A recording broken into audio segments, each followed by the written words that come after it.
Olá! Hoje a gente vai fazer uma análise focada nos fundamentos da contabilidade, usando os materiais que recebemos. A ideia não é só, decorar termos, mas entender a lógica por trás. Exato. Muita gente acha que contabilidade é coisa de empresa gigante, sabe? Mas a base serve para qualquer patrimônio. Lembra daquele exemplo da nossa casa? Sim. A casa é um bem, ativo. A hipoteca, uma obrigação, passivo. E o que já é nosso mesmo é o patrimônio líquido. Ajuda a ver que a lógica é, universal. Com certeza. Então, nossa missão aqui é destilar esses pilares, o essencial para quem está cursando ciências contábeis. Perfeito. E a contabilidade é justamente isso, né? Uma ciência que organiza, que interpreta os fatos que afetam o patrimônio. O patrimônio, que é esse conjunto de bens, direitos e obrigações, como você disse. Isso. A base moderna vem lá de trás, 1494. Luca Pacioli. Partidas dobradas. Mas o objetivo é o mesmo, gerar informação útil. Para decidir melhor, o foco é sempre o patrimônio da entidade. Certo. Então, o patrimônio tem esses dois lados que, se equilibram.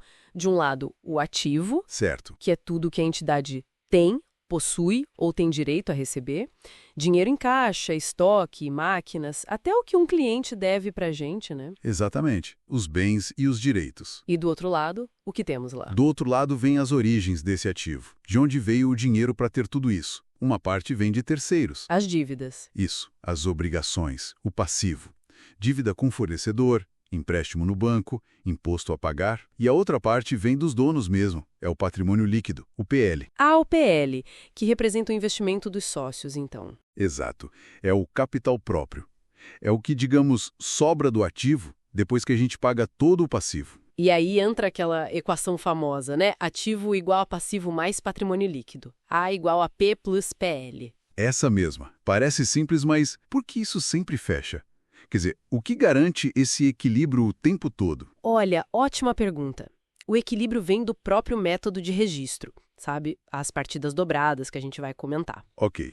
Mas conceitualmente pensa assim: todo recurso, todo ativo tem que ter vindo de algum lugar, uma origem, certo? Certo, faz sentido. Ou veio de terceiros, aí é passivo, ou veio dos donos, aí é PL. Não tem outra fonte, entendeu? Por isso a equação é a base do balanço patrimonial. Ela sempre fecha. Falando no balanço, ele organiza isso de um jeito bem específico, né? O ativo ali do lado esquerdo parece que segue uma ordem de rapidez para virar dinheiro. É isso, no curto prazo. Caixa, banco, estoques, contas a receber. Depois vem o não circulante. Que demora mais para virar dinheiro. Exatamente. Realização a longo prazo. Investimentos de longo prazo, máquinas, prédios que é o imobilizado e até coisas como marcas e patentes, o intangível.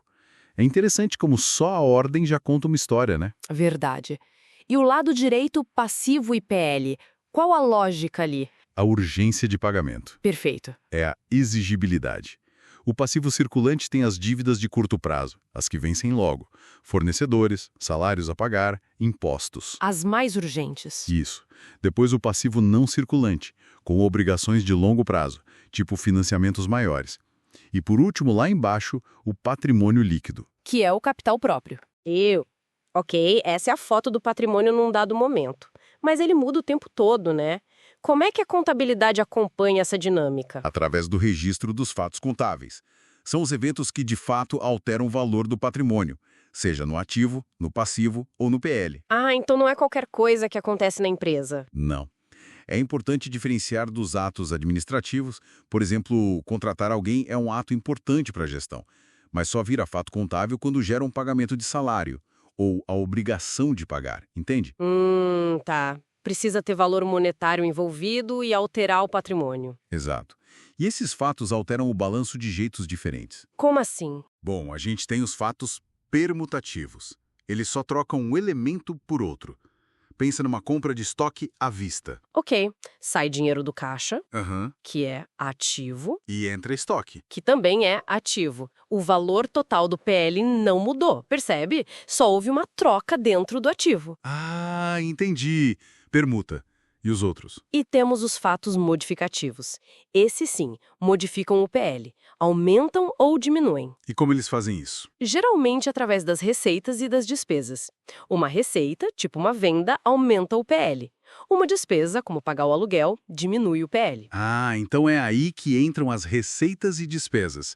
Elas afetam diretamente o patrimônio líquido. E como isso vira lucro ou prejuízo? Boa! Ao final de um período, a gente confronta todas as receitas e despesas, é a chamada apuração do resultado do exercício, ARE. ARE, certo. Se as receitas foram maiores que as despesas, deu lucro, se não, prejuízo. E esse resultado final, seja lucro ou prejuízo, vai para onde? Para o patrimônio líquido. Exatamente. É transferido para uma conta dentro do PL, geralmente lucros ou prejuízos acumulados. Porque no fim das contas, o resultado pertence aos donos, certo? Altera o valor do capital deles ali. Faz todo sentido. E para registrar isso tudo de forma organizada, entra a escrituração e as famosas partidas dobradas. Isso mesmo. A escrituração é o registro formal, cronológico. A gente usa os livros contábeis, como o diário e o razão. E o método das partidas dobradas é genial. Por quê? O que ele tem de tão especial? Para cada lançamento a débito em uma conta, tem que ter um lançamento a crédito de igual valor em outra conta. Ou em outras contas, né? Sempre equilibra. Débito e crédito. Não é bom ou ruim, né? É só. É só a natureza da conta. Contas de ativo e despesa aumentam com débito. Contas de passivo, PL e receita aumentam com crédito. É uma convenção, mas que garante o equilíbrio. E um princípio-chave aqui, o da entidade. Ah, sim. Separar a empresa dos sócios. Totalmente. As contas da empresa são da empresa. As contas pessoais dos sócios são outra história. Fundamental isso. Com tudo registrado e organizado assim, a gente pode começar a analisar, né? Você disse que a própria estrutura do balanço já diz muito. Como? Sim, a forma como os ativos estão distribuídos. A empresa tem mais coisas de giro rápido ou de longo prazo. E como ela se financia? Pega mais dinheiro emprestado ou usa mais capital dos sócios? Isso já são indicadores. E dá para calcular coisas, imagino. Índices. Claro. Calculamos índices, tipo o de liquidez corrente, ativo circulante dividido pelo passivo circulante. Mostra se a empresa tem fôlego para pagar as dívidas de curto prazo. Se esse número está baixo, pode ser um sinal de alerta, viu? Entendi. E analisar a evolução do PL também deve ser importante para os sócios, né? Com certeza. Ver se o valor deles na empresa está crescendo ao longo do tempo. São informações vitais para muitos usuários. Diretoria, bancos, governo, investidores. Cada um olha com um interesse. Então, recapitulando, a gente entendeu o patrimônio, ativo, passivo, PL, a estrutura do balanço com liquidez e exigibilidade, como ele muda com os fatos contábeis, receitas, despesas, ARE, e como a gente registra tudo com escrituração e partidas dobradas, sempre pensando na entidade separada. São peças que se encaixam, né? Perfeitamente. E dominar essa base, pegar esse jeito, é o que permite ao profissional de contábeis atuar em tantas frentes. Na empresa, como auditor, perito, consultor, no setor público, no ensino, o alicerce é esse aqui. Para a gente fechar, fica uma reflexão. Além dos índices que a gente calcula, como será que a simples organização das contas no balanço, sabe, a proporção entre curto e longo prazo no ativo, ou a dependência de capital de terceiros versus o capital próprio lá no passivo e PL, como isso pode contar sobre as estratégias, os riscos que a gestão assume, até a filosofia por trás dos números? Algo que talvez um índice sozinho não mostre tão claramente. Excelente ponto para finalizar. A estrutura não é só para cumprir regra, né? É uma forma de comunicação da empresa. Analisar essa estrutura com um olhar crítico. Isso revela muito mais do que parece à primeira vista. É aí que a contabilidade vira análise estratégica mesmo.